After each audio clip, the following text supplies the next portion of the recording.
Hey guys, welcome back to another video. So today is going to be more of an update on the lawsuit that is seeking to block this non-domiciled CDL rule because the FMCSA responded to the lawsuit and then the petitioners responded again to the lawsuit. So let's go through it. We'll go through the documents and figure out what is going on.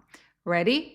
Let's go. So just a quick refresher. At the end of September, Sean Duffy issued an interim final rule, which means that that rule went into effect immediately and it changed how non-domiciled CDLs would be issued. With this new rule, non-domiciled CDLs could only be issued to citizens, green card holders, and then three visa categories, H-2A, H-2B, and E-2 visas, which meant that a lot of people who have maybe work authorization documents but do not fit any of those categories, they were no longer able to get the non-domiciled CDL. At the same time, because of the audit that was conducted by the FMCSA, the DOT required that states pause the issuance of non-domiciled CDLs, issuance, renewals, and so on and so forth until they can comply with the new rules written out in this, I think it was September 29th interim final rule. So then on October 20th, a lawsuit was filed by two people plus certain groups asking to block this non-domiciled CDL rule. And on October 24th, an emergency motion to stay the rule was filed. What does it mean to stay the rule? It means that this rule gets paused while the litigation process continues. So basically, while the litigation process continues, non-domiciled CDLs are issued the way they were before. So that was filed on October 24th. So once the courts received all the documents, they gave the FMCSA until October 31st to respond to this lawsuit. That was last Friday. And then they gave the plaintiffs the possibility to respond by November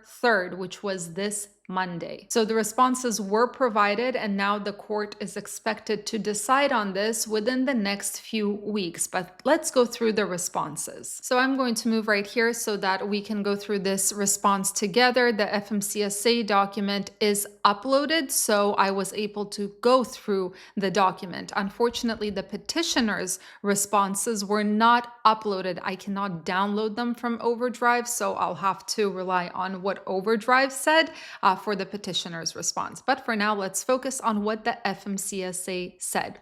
So in the introduction, the first argument that they made was about the verification of driving history. The argument is very simple. There is no way to verify driving history of someone who recently came into the United States, and therefore it poses a safety risk. This is why the FMCSA has created this interim final rule. Now, they also go on to explain why they decided to do an interim final rule. And again, as a reminder, when it's an interim final rule, it means that this rule is effective immediately, right? They didn't open it up to a comment period and then decide to either push it through or not to push it through, depending on the comments. Now, the reason they did this, and I'm going to quote this, is because they did not want to encourage a rush of applicants to obtain or renew their CDLs before the restriction went into effect. The immediate question is, considering that the FMCSA is making an argument about the inability to verify driving history, why did they still open up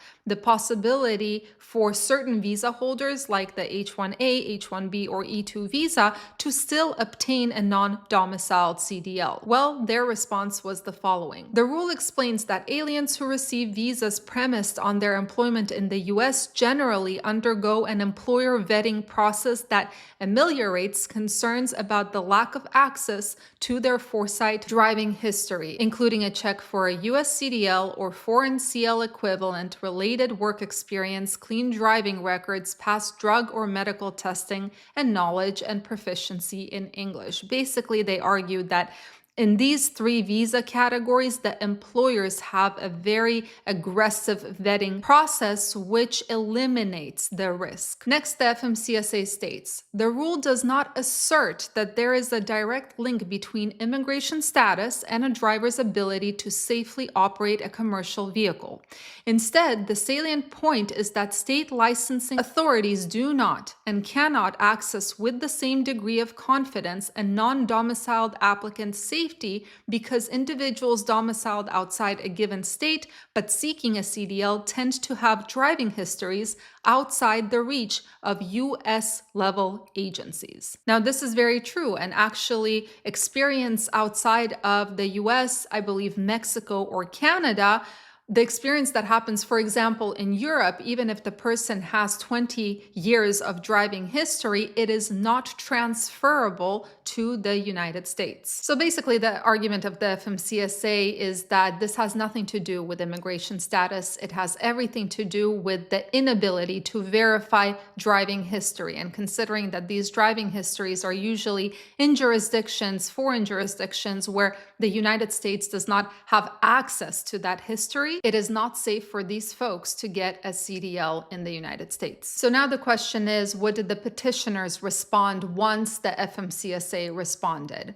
Well, one of the folks who was part of filing this lawsuit, and his name actually appears in the title of the lawsuit, was Mr. Lujan. And he is actually a DACA program beneficiary, and he has 10 years of motor vehicle records in the United States. So the argument is simple. They say that for DACA recipients, there is a process, right? In order to qualify for DACA, you have to be in the United States before the age of 16, which means that your verifiable experience would be in the United States. Now, what the petitioners also argue is that this could also apply for some asylum seekers. So what now? According to Overdrive, this lawsuit is not going to go to trial, and the judges of the U.S. Court of Appeals for the D.C. Circuit will consider and decide what to do in the coming weeks. So unfortunately, I don't have any more news on that, but I guess we'll have to wait and see what happens next.